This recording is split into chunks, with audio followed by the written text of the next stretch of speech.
an evening spent thinking about what my life would be if I'd stayed with a particular girl or woman I went with, what would be if I'd have been accepted to and gone where I applied to a different school than the one I did, where I'd learned different social graces than the ones I have,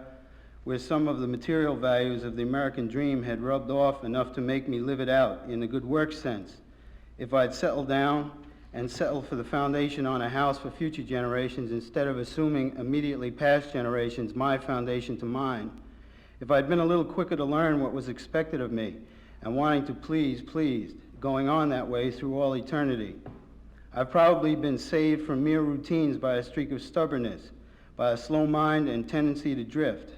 by an emotional development that requires my personal understanding before happening, feeling out the implications an emotion has in form of expectation before trying out and after awareness. I sense a willingness to tell someone I know and like and sense the same from anything they'd like to know about me,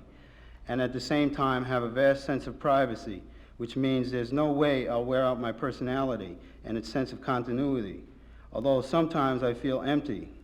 But talking to someone I like and trust and sense the same from, I feel way up, and after a long evening of talk about this and that, feel wide awake and feel the world wide and awake around me, and have a visual intensity in memory that in near memory dulls and throbs and grows vivid as hell when I bring it to mind. Sometime from then, what my life would have been like under different circumstances would have been different, with its own attendant ifs and its own what might have been. But this way, I've elected to follow and cast my vote each waking day in. I avoid the possibility of taking the past too seriously or feeling any bitterness or sadness.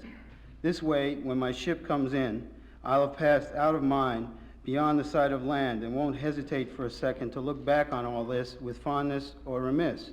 The air will be clear, the moon will be there, and you, whoever you are and hope to be, will be here with my love.